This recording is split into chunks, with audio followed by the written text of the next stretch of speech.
Something exciting is happening Thursdays on NBC. What's going on? Take off your clothes. What? Well, Friends has moved to a new time and they want to see us in our underwear again. Every time we deliver a message to America, we have to do it without our clothes? It's degrading. I'm not doing it. Hey, look, we're on between like the top two shows, Seinfeld and ER. Could somebody help me unzip? Yeah. Friends, now after Seinfeld on NBC. And look, we're practically naked.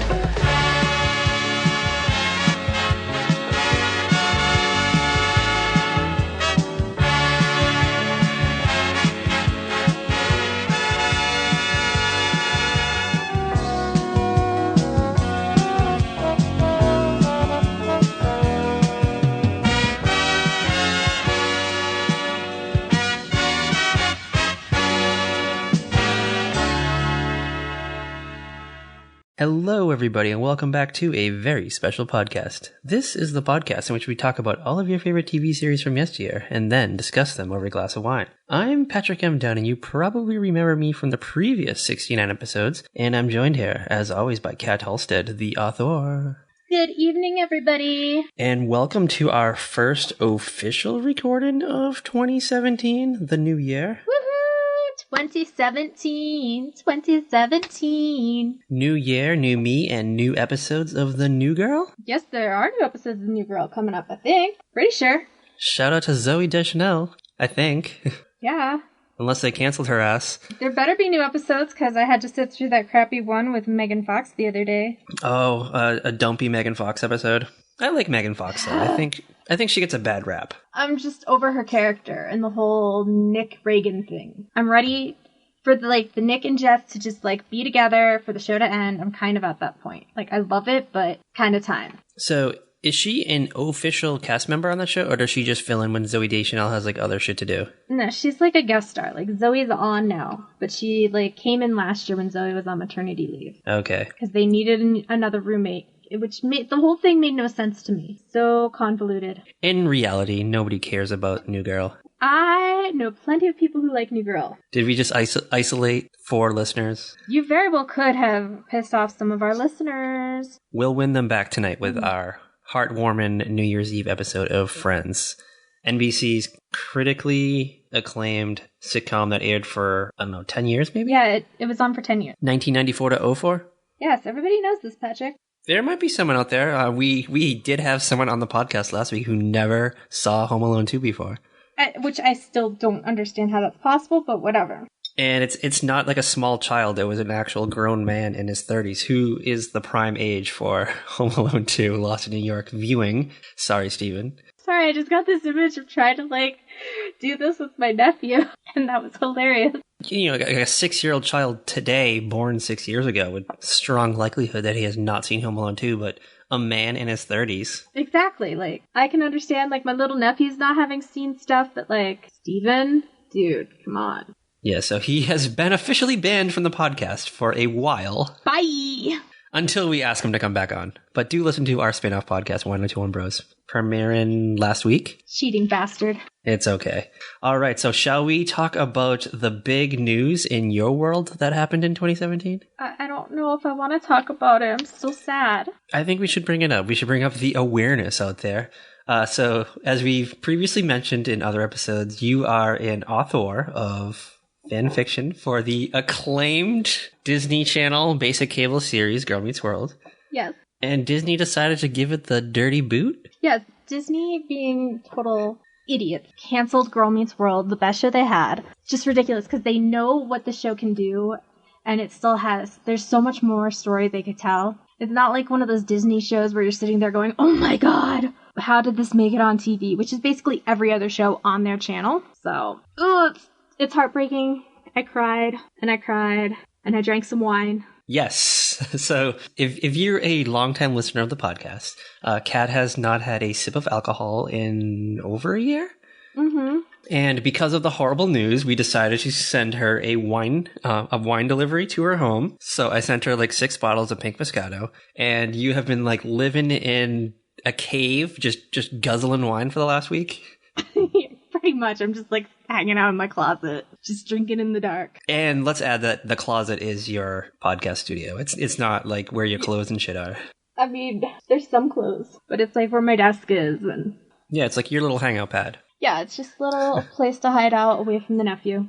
Yep, so you just chill down there with your bottles of pink Moscato and just drown your sorrows in the cancellation of Disney sitcoms. All right, so shall we talk about the news that we forgot to bring up last year when we did our side podcast, Airing the Grievances, when we just did a pool of dead celebrities? I just felt like we had to get this one out there, though. There was one that we forgot, one that we overlooked, and he is a very important player in our TV history. I don't even know his real name in real life, but he played Stefano on Days of Our Lives. Joe Mascalo. So wherever you are, whatever cage they have your soul trapped in, like your kidnapped victims from, what's the name of the town on Days of Our Lives? Salem? Salem. Yeah, like the victims of Salem that you trapped in cages. I believe that's what he did, right? Yeah, he like would kidnap people and brainwash them and turn them into like criminals, or he would like have everybody's death faked and they end up on a new island, on a whole like tropical island made to look exactly like Salem. So did he have unlimited funds? Like what was his money situation? He just like, yeah, he has like a business, DiMera Corporation or something like that, DiMera International, that his son Chad is trying to like make fully legitimate. What did they do? Like what was their actual like business? I don't even know. Like I'm like, what did these companies even do on these shows? They like just buy other companies and fight with other business owners over stuff. But there's always money. There's always money coming in for these schemes. It's like one of those companies when you have like a math problem, like a word problem, and it'll always be like, the DiMera Corporation made 64 widgets. How many widgets did? Exactly. So that's what I believe the DiMera Corporation did. They made widgets for word problems in math books. Somebody has to make all those widgets, dang it. And that supplies, that's the money supply for Stefano's dastardly schemes, in which he can kidnap Marlena and all her kids and, I don't know, age them 15 years in the matter of like 2 months. Yeah, I don't think he actually ever kidnapped the kids. He would kidnap Marlena, he would kidnap Roman, he kidnapped Hope, he screwed around with John Black, and just, yeah, it's just messy. Tweet us at Very Podcast if you have not been kidnapped by Stefano. We want to hear from you. Why were you not kidnapped by Stefano? Yes, we know about everyone who has been kidnapped, but we don't know about the people who have not been. So you mean like Carrie has not been kidnapped by Stefano ever? I feel like she has. I don't recall Carrie being kidnapped by Stefano. We'll have to do a research project on that. But speaking of Days of Our Lives, I believe we are now gearing up for the cancellation. Okay, so it was announced just last week that Megyn Kelly was going to leave Fox News, which she did, and join NBC. But she can't do that for at least another, 6 months. Because there's, a non-compete clause in her contract. Yeah, so she's just chilling at her mansion right now. Yeah, she's just chilling at her, house in New York, hanging out with her kids. But it was announced she's going to have a daytime show on NBC. And NBC has certain hours that they have a certain amount of programming time that they own for each affiliate. And then there's other times that the affiliates get to pick whatever they want from the syndication or local programming to put into other time slots. So NBC has those 2, 3, 4 hours of the Today Show because really, why do we need 4 hours of the Today Show? Because Matt Lauer has a lot of chokers to show us. No, he only gets 2 hours. 2 hours of chokers? Yeah, 2 hours of chokers with Katie Couric. Shout out to chokers. And then there's the hour that Billy Bush was going to take over with Al Roker. And then you get the one with Kathy Lee and Hoda, where they just sit around and drink wine and flirt with guys. Flirt with whoever the male guests are that day, like Ryan Gosling or Ryan Eggold. Trevor Donovan. I love that we listed two totally different Ryans. Okay, can we move on? All right, Days of Our Lives being canceled. Goodbye, Salem, forever. So there's the 4 hours for the Today Show, and then there's the 1 hour for Days of Our Lives. Basically, the rest of those daytime hours, the affiliates can put whatever they want. So that's why you get those local news programs. You get those local talk shows, you get the local news, you get your syndicated Rachel Ray and Judge Judy and all that kind of stuff. The things that you sometimes watch on your lunch breaks. Yeah, it's the thing they'll put on at the gym that you're no thanks. But nobody knows how to change the channel at the gym. The half hour you go to poop, it's when Judge Judy comes on. Or, like, paid programming. Like, I pay attention to what's going on my affiliates, and it's, like, a half-hour paid programming in the middle of the afternoon after the news. An infomercial for, like, a Whirlpool washing machine? Yeah, like, or for, like, Christmas tree lights, or just really random stuff. A Bowflex? It's on right before Days of Our Lives. But People magazine reported that Megyn Kelly was going to get the Days of Our Lives time slot, and that Days was going to get canceled. And no. Soap Twitter is not having that. You do not mess with Soap Twitter. There's a Twitter shitstorm going on right now, and it's Soap Twitter is like this. It's kind of like the corner of Twitter that nobody really ventures down. Nobody's ready for Soap Twitter. When Soap Twitter comes for you, you do not. Like, People magazine was like, whoa, we gotta we gotta delete this tweet, we gotta, like, change the title of the article. And they're like, whoa, we did not expect that. This is my definition of Soap Twitter. So, you pour a bunch of soap into water, but you don't have the running water, so it's kind of stagnant. But then, all of a sudden, something happens, and the bubbles come bubbling up to the surface. So that is what Soap Twitter is, and that's what's happening right now. Everyone is losing their shit over Days of Our Lives possibly being canceled. There's rumors that the actors are like, yeah, our contracts end next year, and they haven't even decided to go forward with renegotiations, so who knows what's going to happen. Like, there's this whole thing where Days of Our Lives films way too far in advance. Like, it's ridiculous. NBC tried to get them to, like, close that gap, because it's like a 6-month gap between when they film stuff and when it actually airs. You don't want a character on Days of Our Lives, like, make a reference to, like, Prince, and he's been dead for 3 months. Like, we're going to or you don't want to have everybody searching for Stefano to be alive when the actor has passed away, which is actually what's happening right now. Okay, so it's getting really weird. Yeah, it's, like, really creepy. Like, I can't watch that part. I'm just like, oh. Like, every time I'm just like, oh, who thought this was a good idea with Joe being so ill and so old and, oh. Do you think, like, Marlene is going to come out and she's going to be like, guys, Stefano's really dead this time? And they're all going to get really sad, and they'd be like, well, didn't he come out before? Like, no, this is it. This is final. He's gone. For good. Okay, he's really dead, so did Hope kill him? Or, like, it's just so stupid. Because Hope's in prison right now for his murder. Is Hope still in prison with T-Boz? Is T-Boz still a thing on it? T-Boz is still trying to, like, take Hope out. So is T-Boz going to become a recurring character forever? I think she should. No, I think her time is almost up. Oh, come on. I just think that they should just rename the show, like, Days of Our Lives and T-Boz. It's just so funny, because it's like, T-Boz is gonna, like, try and kill Hope, but it's like, what am I watching? You are watching sad stars of yesteryear coming back to us in daytime form. And I don't know, like 5,000 people probably watch Days of Our Lives. Like, what's the ratings? I don't know what the ratings are. I haven't looked lately. There's at least 2 people on this podcast that watch it sometimes. And you probably more than I. Yeah. If I watch it, it's because it came on at a pizza place, like at 1 p.m. And I happened to be at the pizza place. So you're saying you're not sitting there pulling up the NBC app to watch it live or anything every day? I might. And you know what? The T-Boz storyline got me curious, but it didn't. The storylines didn't lure me back in. And it looks like the way the show looks now, it looks like a cheap porn. Like a really cheap porn now. And I'll tell you what, it looks better than it used to look, though. For real? I kind of liked the way that it used to look, though. No. There was a while where it looked bad. Like, they were only using, like, these teeny tiny sets and... Oh, I thought you meant, like, in general. Like, oh, it looks better now than ever before. That's what I thought you meant. No, there was a period of time where it looked worse. All right, so shall we get into Friends? Yeah, let's get into Friends, since that's what we are here to talk about today. Yes, we just had to kind of do our quick TV minute, or 20 minutes. Or whatever.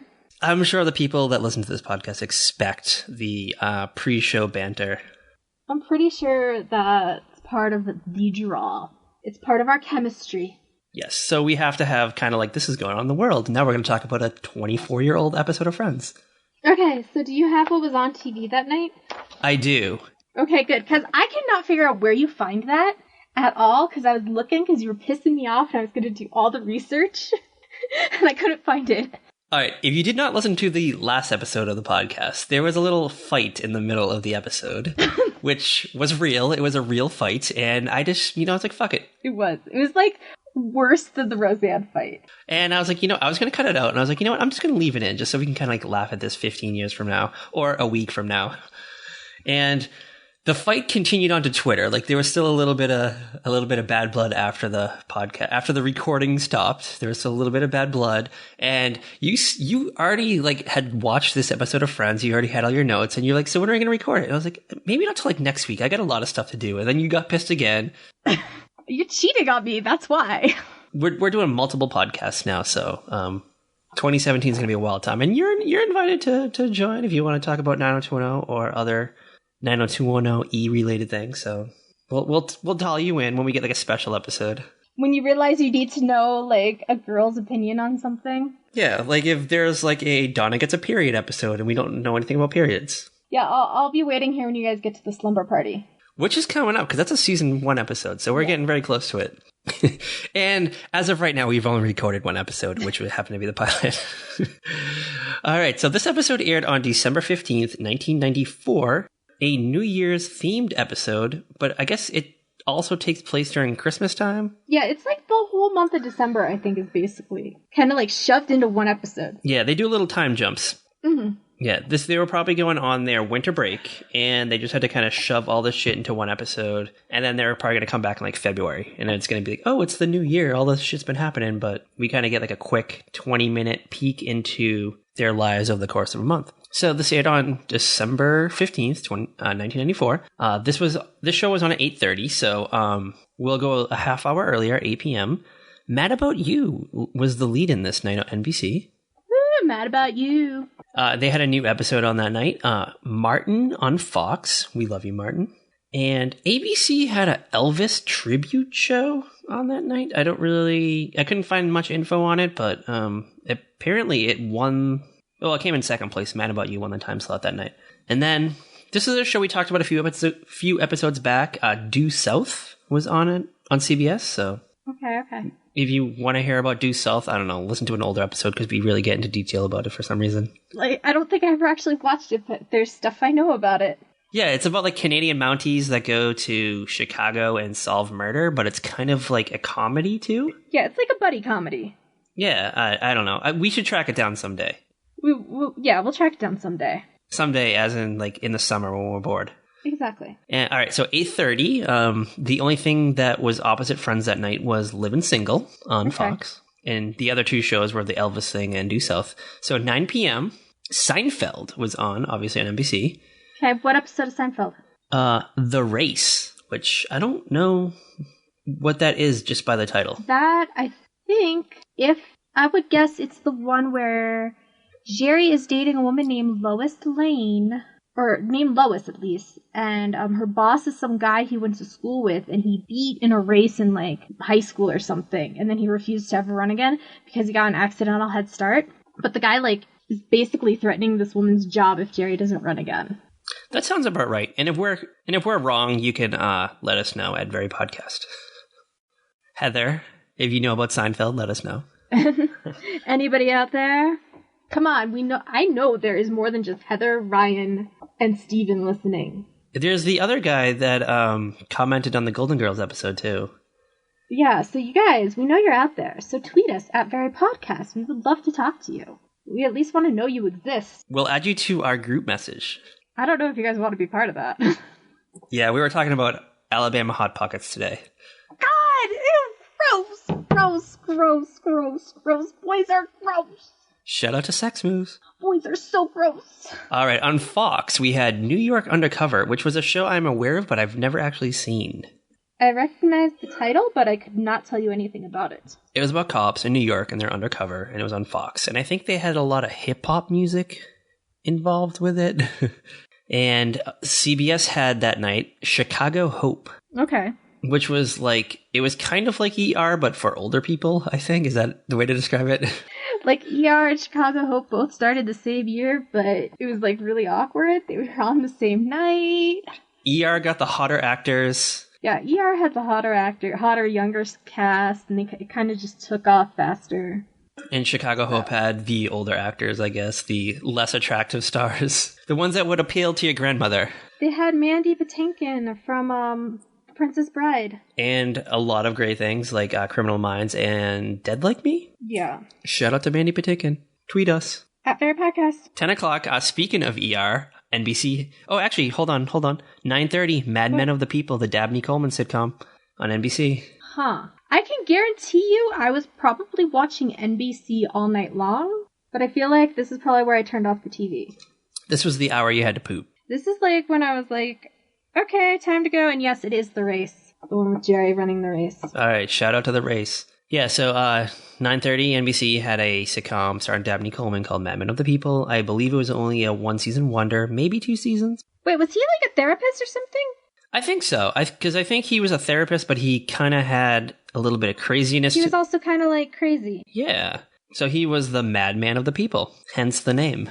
Oh, a New York newspaper columnist uses his column as a soapbox to oppose authority. Okay, maybe we were both way off. That was totally wrong, but... I like our idea. Maybe we should start writing that. The episode that night was It's a Mad, Mad, Mad, Mad Christmas. One reason why I think it might not have worked is because NBC had 2 shows with the word mad in the title. Yeah. And it was probably really confusing. Probably. But 10 o'clock, speaking of hospital drama from a moment ago, ER. ER. This is before I watched ER. I wasn't allowed to watch ER yet at this point. So if you were really into hospital dramas, you could have watched Chicago Hope and have it roll into ER. Yeah, you could have. But you would have missed Seinfeld. Nobody was missing Seinfeld, let's be real. Yeah. And I think this was like peak Seinfeld. You had episodes like The Race, the one that we did not really know about until right now. You would be surprised what I know about Seinfeld.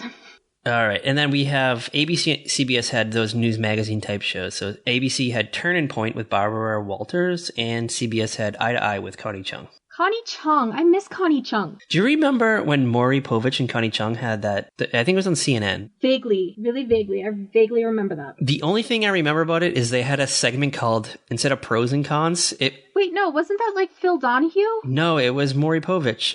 Not Maury Povich. Wait, which one is she married to? Maury Povich, because they had a segment called Pros and Cons instead of Pros and Cons, but it was POS and like CONS, like con, like Povich and Connie. Oh yeah, why did I think it was Donahue? Phil Donahue's not married to Connie Chung. Are you out of your mind? No, you're right. It's Maury Povich. I don't know. All right, well, that was TV that night. And if you want to watch any of those things, go to Hulu or Netflix or Crackle or Torrents or CBS All Access. Or NBC.com or something. Yeah. YouTube. Let's just keep doing streaming services until we run out of time. Wait, we have a time limit? Sometimes. I would like to keep it under an hour. Oh, Donahue is married to Marlo Thomas, and she plays Rachel's mother on Friends. It ties in together. Welcome to our world. Everything ties together. All right. Shall we do the TV Guide summary of tonight's episode? Yeah, let's hear the TV Guide summary. All right. So we're doing season 1, episode 10, the one with the monkey. And this is what TV Guide had to say. So I'm just going to kind of start. TV Guide is kind of weird when they come to their summaries. Sometimes they're on point, sometimes they're not. So this is what they had to say tonight. A new pet monkeys around with Ross's ego during the holidays. Phoebe falls for a scientist. That's the whole thing? That's it, yeah. There's no more. That just like ended. Like, I felt like there had to be something more. You know what it is? I think when you get shows that are brand new, like this was Friends' first season, it probably wasn't like the mega hit that it is a few years from now. Yeah, I think it started to pick up steam right around this point. The writers are like, no one's watching this shit. Let's just say a new pet monkey's around with Ross's ego and Phoebe falls for a scientist. Does anything else happen? There's a party. Who gives a shit though? Who gives a fuck? Nobody gives a fuck. Yeah, there's a party.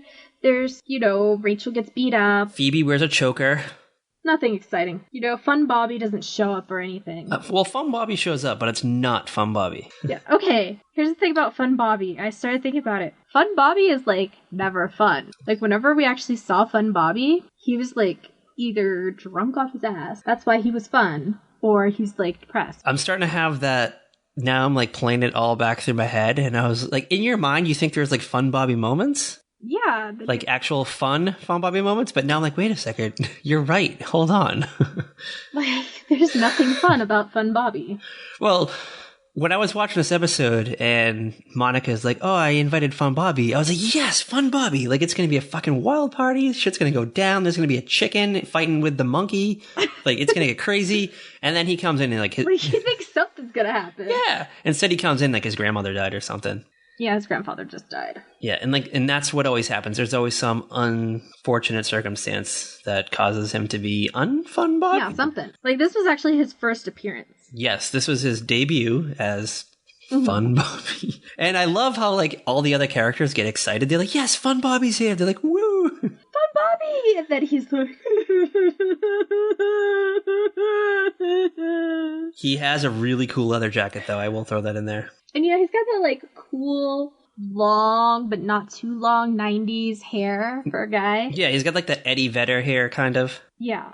Like the 1992 Pearl Jam Even Flow music video Eddie Vedder hair. Yeah, so he's got, like, the good hair. It's, like, not short, but it's not, like, creepy long. It's, like, just kind of like, I'm a fun, wild guy. He probably just came back from a poetry slam. Yeah, exactly. Or some other crazy stand-up, like a stand-up comic, maybe? Maybe he was a stand-up comic. Maybe. Because weren't the early 90s, like, the golden age of comedy? Yeah, I think, like, that's when you had a lot of the stand-up comedy clubs and all that stuff going down. You had like Paul Reiser at the Funny Bones. Mm-hmm. And across the street would be like Jerry Seinfeld at Laughs a Barrel or something. Yeah. Shout out to early 90s comedy. All right. The episode opens and we get this kind of weird view. Well, the episode opens and you see like the deli, the little bodega, whatever they call it. But in the background, you can see the Twin Towers. Mm-hmm. And you just got this like full moment of realness. You're like, oh, there was a New York City before 9/11 that had the Twin Towers, wasn't there? Yes. Because we're so far away from it, it just seems like a fantasy now. It seems unreal whenever you like watch an old episode of something that takes place in New York, and you see that. And they have like the happy, peppy music, and you're like, that should be somber music right now playing. Yeah, but it's not, because this is pre that. This is 1994 when things were great. You could just go onto a fucking airplane and not even have a ticket. Especially if your name's Kevin McAllister. Yeah, exactly. We're not going to get into that. No, let's not get back into that. Listen to that Home Alone episode, the previous one, and we wildly get into board in an airplane in 1992. Mm-hmm. All right, and then we cut to, I guess, their apartment, which... Monica's apartment. It's a fucking gigantic apartment. I just feel like I should always bring that up. Like, you're really disturbed by this whole, like, size of the apartment, huh? Yes, because, all right, a few episodes back, we did Mad About You. We did a Thanksgiving episode, and Paul and Jamie had the entire family over, and their apartment's really small compared to this. Yes, it really is. And they did a very good job at, like, creating the illusion of, like, a bunch of people crammed into one place, which is really what happens in a New York City apartment, except on Friends. Friends, you could have, like, 40 people in this, I don't even know how many square feet it is, but it's huge. That thing probably cost them like $6,000 a month to rent. Yeah, like if you were to rent an apartment that looked exactly like that, you'd need 40 people to live in it just to be able to afford it. What are their jobs? Like, Rachel is a barista.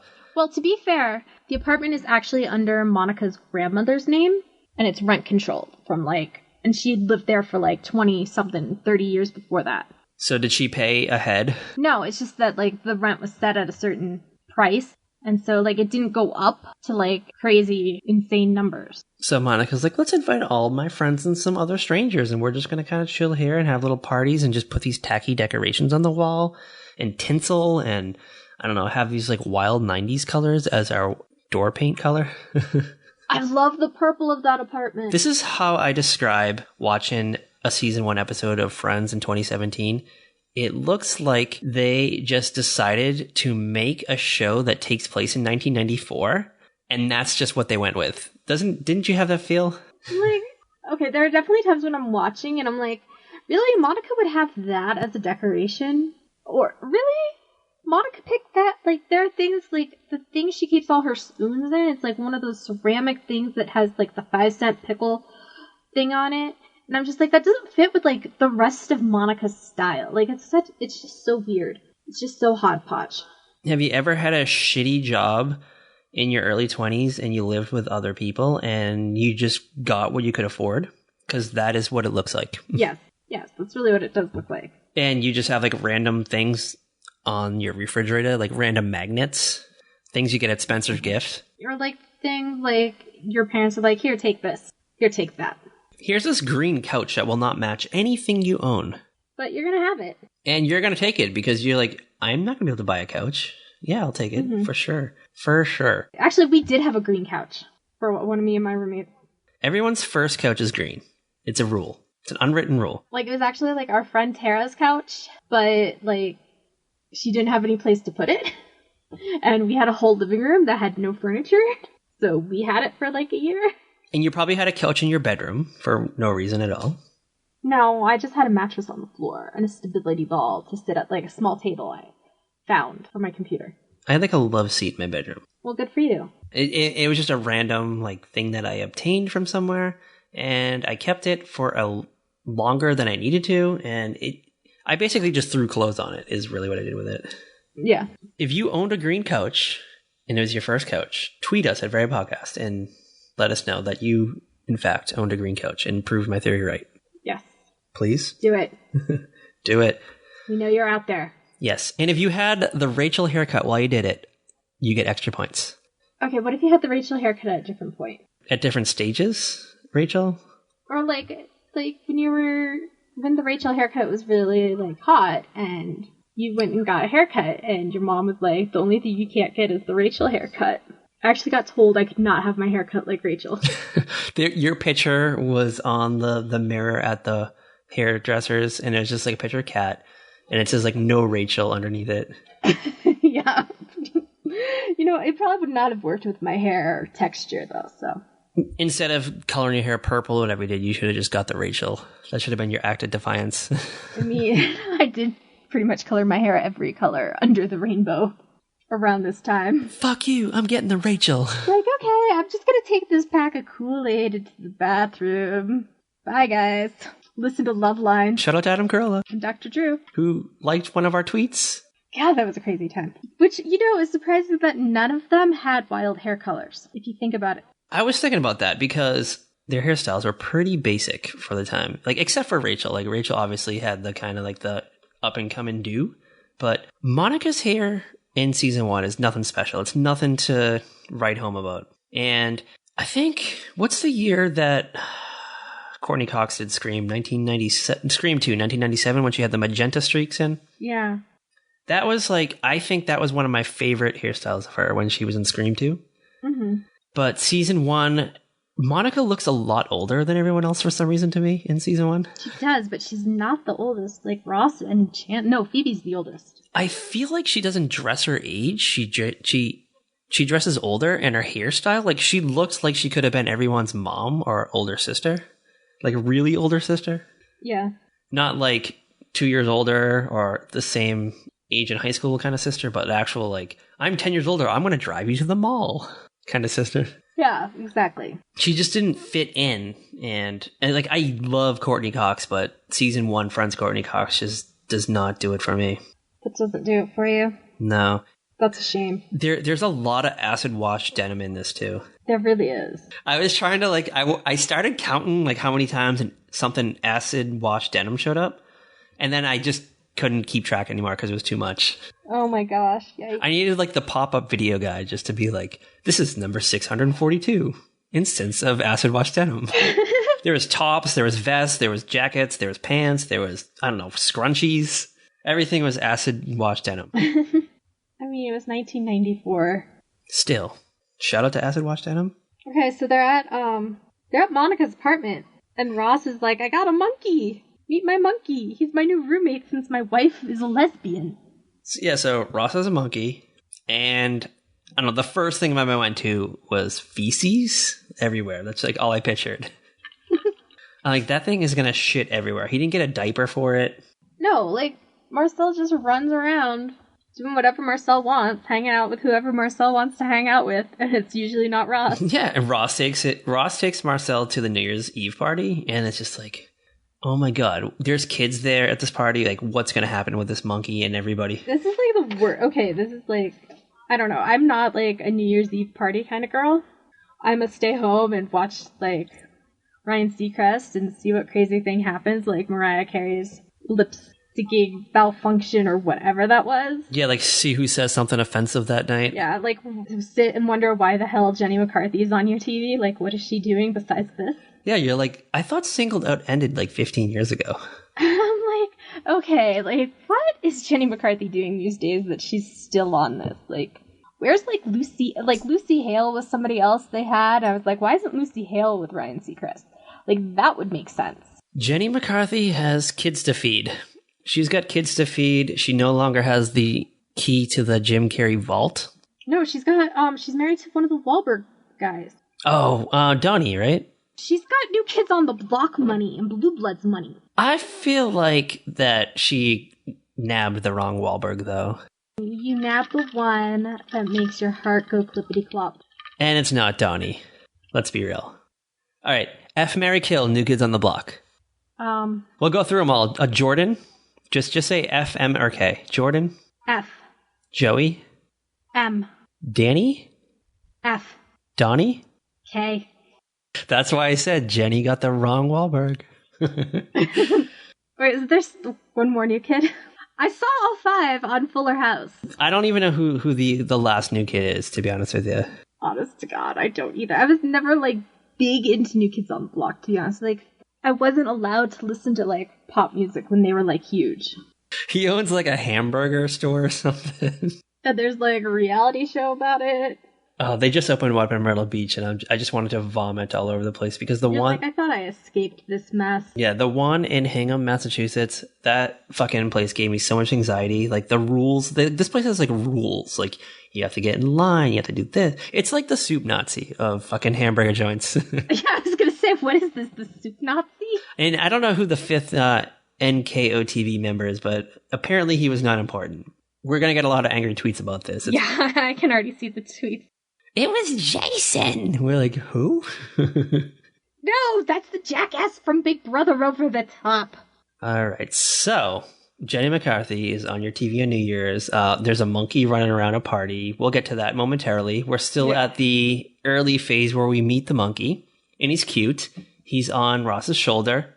And Monica's like, why the hell are you bringing a monkey? Yeah, like, if you got a monkey, it's all right, that's cool. Just leave it in your apartment. You do not want to bring it to another place because you don't know what's going to happen. Is the monkey going to escape? Like, what? Like, yeah, you have a monkey. Like, why are you walking around New York City with a monkey?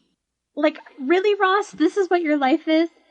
You're so lonely that you have to get a monkey. I know Ross and Monica are siblings, but at this point in time, I can't remember. How well does Ross know the other friends? Like, Chandler's like his best friend from college. Joey is just a dude. Joey is Chandler's roommate, so they've been friends for a couple years. Okay, so they're just kind of like acquaintances at this point in time? Yeah, they're friends, but they're not as close as they would eventually be.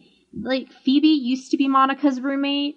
Phoebe and Ross almost hooked up one time, like about a year before this. Okay, so it might be a little awkward, maybe? Yeah. And then, there's Rachel, the love of Ross's life, who... The one he's trying to impress. Yeah, he's always trying to impress. So, hey, let me get a monkey. Yeah, let me get a monkey. Like, what if Marcel the monkey ran into Rachel's room, grabbed some, like, foxy underwear, ran back out, and was, like, throwing it at Ross? Like you don't know if, like, those kind of things will happen. You have no idea. And fucking Ross, the fucking idiot with his stupid oversized jackets, just brings a stupid monkey into Monica's apartment. This gigantic apartment. So you're never going to find this monkey. It's going to be Home Alone 2 Lost in New York all over again. There's actually an episode where, like, Marcel, like, runs off while Rachel's watching, like, Another World or something. Yeah, it happens at the end of the season because I almost watched that after this because I was like, you know what? Because I saw the title and I was like, I kind of want to see this monkey escape. It'll be like that movie Monkey Trouble with Thora Birch. Oh my gosh, I can't believe you actually, like, name dropped that. Dunson checks in. I don't know, let's name all the monkey movies we know. King Kong? Mighty Joe Young with Charlize Theron. Yeah, that's all I've got. Cutthroat Island with Gina Davis. I think there's a monkey in it. Shout out to Gina Davis. Oh my goodness. So, what happens next? So then they're at the coffee shop, and Rachel's all like, so what are you guys' plans for New Year's? And they all get pissed off at her. Because, New Year's Eve is a big date night. So you have to have somebody. I had a little problem with this. So, all right. I understand making plans for New Year's Eve, like a few days before Christmas. You kind of like want to know what's going on. But all these fucking fools, they're worried about who they are going to kiss at midnight. Do people really fucking think like this? Sometimes they do, yes. Is this like a New York City thing, or is this like a real thing? Because I feel like this is a bigger issue in a bigger city. Do you know what I mean? Yeah. Yes and no. Because I feel as if that's not really like something, unless like your romantic entanglements are like your biggest worry. This isn't really something you think about that much. But these people are sluts anyway, and they're attractive. They're not going to have a problem finding somebody to kiss on New Year's Eve when the clock turns midnight. And then, you know what? It's not like you like make out and get a hand job. It's just like you just kiss someone on the cheek because it's midnight. Yeah, you just like kiss somebody. It's like, okay, that's it. Like even when you're in a relationship with somebody, it's not like, okay, let's rip each other's clothes off now. Yeah, like your friend could be next to you. You like kiss and then you're like, okay, we're good. We're going to bed now. What was it? It was Joey and Chandler kiss at midnight. Yeah, Joey and Chandler end up kissing. Spoiler alert. That's what happens. Like you're sitting next to your friend and you get excited. You're probably like 40 deep at this point. And of course, Chandler's all like, somebody kiss me. So Joey's like, okay. There, okay. How old are these people supposed to be? They're in their early to mid 20s at this point?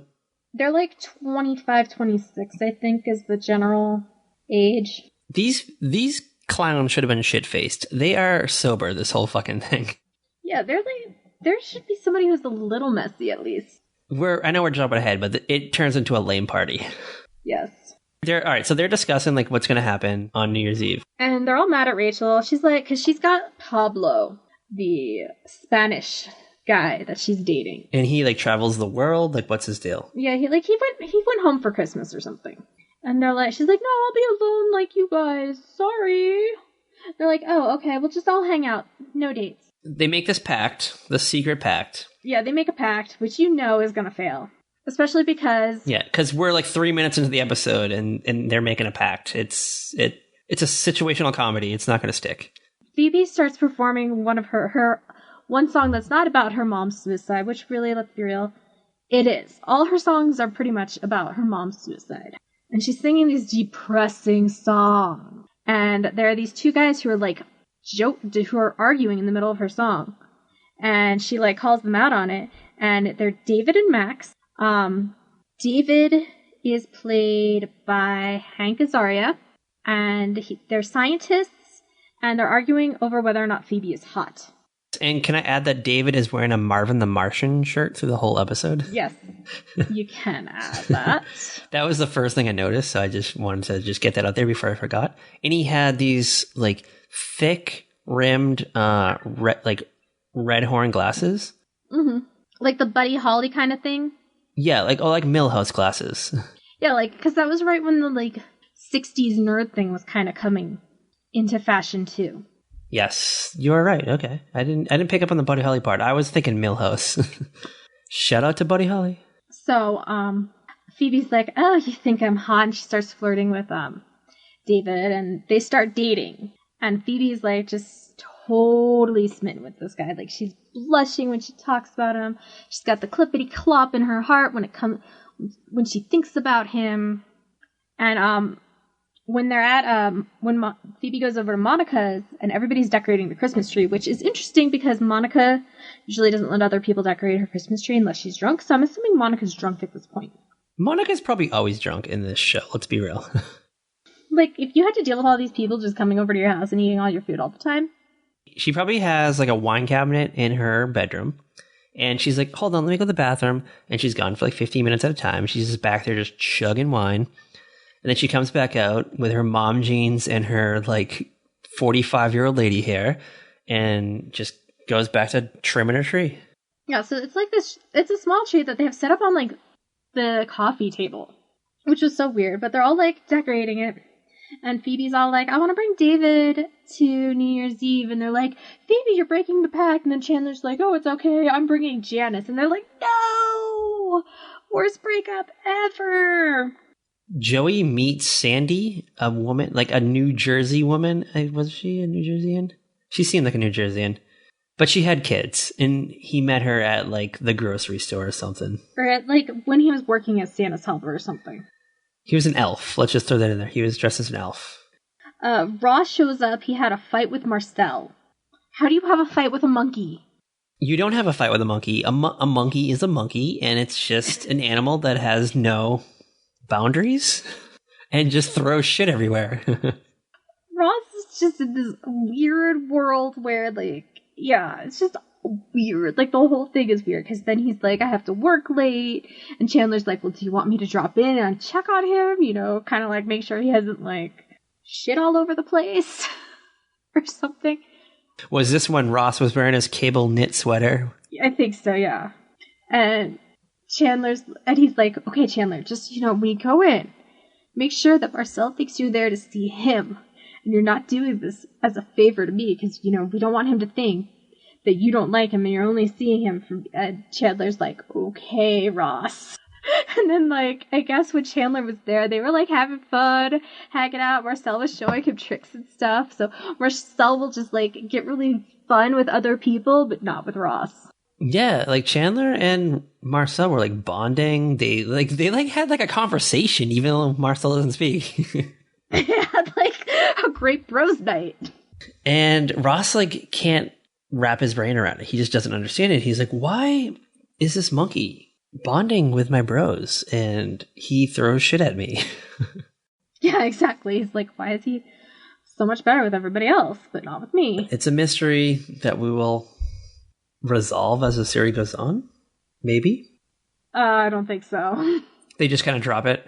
It's just like, well, because Marcel leaves, and eventually they'll have bonded. That's really sad, because that monkey's probably no longer with us. Oh my god. I hate you. Because, I mean, the Friends actors now are old, so that monkey was probably already old at this point in time. I hate you. Why do you always have to be such a bummer? What is the lifespan of, like, cute monkeys? Do we know? I don't know. Because we just learned the other day, or like a few podcasts back, that whales live for like 100 years or something, wasn't it? As of February of 2015, Marcel the monkey was still alive and modeling with Kendall Jenner. Yes. Shout out to Marcel the monkey for being alive and modeling with Kendall Jenner. Yeah. Katie, you're still alive, as far as I'm concerned. So Katie plays Marcel, right? Yes. So, yeah. Okay, so Ross and Marcel are doing their weird, creepy thing. Phoebe wants to know when David's going to kiss her, because even though she's, like, totally gaga crazy about this guy, like, he could potentially be the love of her life, they haven't kissed yet. And they're in his, like, lab, and he's like, well, I was kind of waiting for, like, the right moment. He was waiting for his moment to be his moment. Phoebe wanted that thing where, like, she would walk into his work, and then he would throw all his expensive stuff off the lab table, and they would just start, like, finger banging right there. Instead, he ends up like, oh, you want me to kiss you? I've just been waiting for the right moment. I didn't want to, like, be presumptuous or whatever. And so they, like, clear off the table. Carefully. Because, like, it's all expensive stuff. Yeah, it's like a MacBook that was probably like $4,000 in 1994. Yeah, it's like an expensive computer that probably can't even do, like, anything that our computers can do now.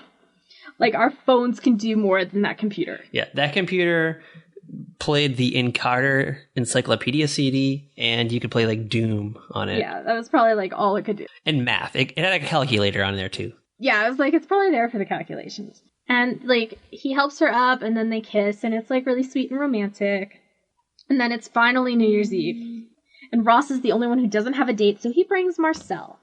And then Monica gets pissed. Like, she's like, you fucking brought the goddamn monkey. Yeah, Monica's like, why the fuck do you keep bringing this fucking monkey to my fucking house, you fucking asshole brother of mine? And the monkey, like, immediately jumps off Ross's shoulder, takes off, and disappears. And we do not see the monkey again for a while. Hey, the monkey has to go mingle, okay? Marcel had people to see, girls to impress, friends to make, and Ross spends, like, the whole night pouting about Marcel not talking to him. I bet that monkey got laid that night, too. I guarantee you. Oh, gross. Ew, ew. Maybe there was, like, another monkey there. Who knows? We really didn't get to meet the other guests. There were guests at this party that were just, like, in the background. They were just there. They were like, there's all these people to make it look like they have, like, other friends. David and Max are there, but they're like not speaking because they got a grant to move to Minsk. And Max is like, let's do this. And David's like, but Phoebe, I want to be with Phoebe. She's a hot woman that wants to sleep with me. Why would I leave that? Exactly. You're going to go to Minsk. You're going to, I don't know, look at lasers or something. Who knows what he's doing out there? Yeah, I don't even understand what they were actually doing. Yeah, they didn't really get into their science at all, did they? No, I don't think it's ever really mentioned when David shows up again later. 9 years later. You just see him like writing, I don't know, formulas on a marker board. You know, I can watch Sheldon and Leonard do that on The Big Bang Theory. You don't want to see Hank Azaria do it. Yeah. No offense to Hank Azaria. We like you in other things. Yes.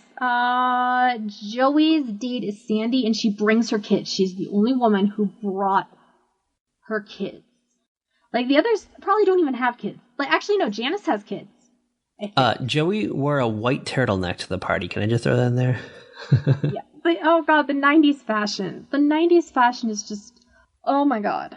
And Phoebe wore a vest over her dress, like a brown vest over her, like, tan-colored dress, like earth tones. It's 90s fashion threw up everywhere. And she had a choker on, too. Yes, well, Phoebe wore a lot of chokers. Yeah, this whole show is chokers. Mm-hmm. Which are making a comeback? Yes, they're making a comeback. Rowan Blanchard from Girl Meets World wears really cute chokers. And Matt Lauer wears chokers, too. And Matt Lauer. Rachel went to go get Pablo from the airport, but he missed his flight.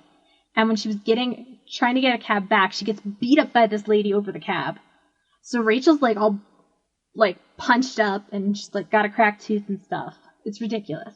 Yeah, and there's a lot of cabs in New York City. Like if someone steals the cab, you just take the one right behind it. Yeah, especially at the airport. Yes. Like there's always going to be another cab. So, do you think it was like Rachel being a bitch, or was it? I think it was like the crazy lady who's like, I gotta get home to get my New Year's Eve kit. Screw you, skinny bitch. That's what I think. Rachel just took the brunt of the force, and Paulo didn't even come back from where he was coming back from either. He like missed his flight or something. And then Fun Bobby shows up, and he's not any fun. Yeah, his grandfather died, and he's all like, ooh. But he like hooks up with somebody at the party, though. Does he? I don't remember. No. Max hooked up with Sandy. Okay, that was it. Yeah, so Joey's date ditches him for Max, the scientist. And Fun Bobby's no fun. Chandler's got Janice, who thinks they're back together. And she's got her camera, and she's like, Smile, you're on Janice's camera. Oh my God. But she's just crazy. Yeah. And then he's just finally like, he dumps her while Ross is taking pictures of them. She's like Fran Drescher-ish in a way. 1994, so you know, Janice is going to go get those developed at the photo hut and pick them up like 3 days later and find these pictures of her getting her heart broken by Chandler again. And then she probably like forgot and made doubles. Oh, probably. She's like, doubles. Because she wanted to cut one out and make a collage or something, but she wanted to have the full. Probably. And then Phoebe tells David to go to Minsk. So they break up because she's like, I can't hold you back from this. This is what you've been working for. I will still be here when you come back. And if I am, we're meant to be. And if the show is a wild hit, then we'll see you in 8 seasons. Yeah, we'll see you in 9 seasons, really. Because he didn't show up until like right toward the end of the 9th season. Then Dick Clark's on the show. It's the ball's dropping. The group is all together alone. Nobody's getting kissed. And Monica's like, well, I can't kiss everybody. You know, Ross is my brother. Rachel's like, I can't kiss anybody. My lips all swollen to the size of a baseball. Phoebe doesn't want to kiss anybody. And Chandler's like, kiss me, somebody kiss me. And that's when Joey plants one on him. Yeah, and they have a little smooch, a little New Year's smooch, and everyone else at the party's having a great time except for them. Yeah, everybody else is like having like the best party ever. They're drinking, they're having fun. Even like Fun Bobby, I think, like has chilled out a little bit. A little bit, yeah, because he's kind of like warmed up to a few other people. That's why I thought he like had a little action on the side. But I think Fun Bobby was hanging out with Marcel. Yeah, I think you're right. So Marcel and Fun Bobby, like a surprise couple of 1994? That's the buddy comedy right there. Marcel the Monkey and Fun Bobby. That's the spin-off that you're going to write after you write Home Alone Summer Break. I'm not writing anything. Shout out to fan fiction. You can't just force me to write fan fiction.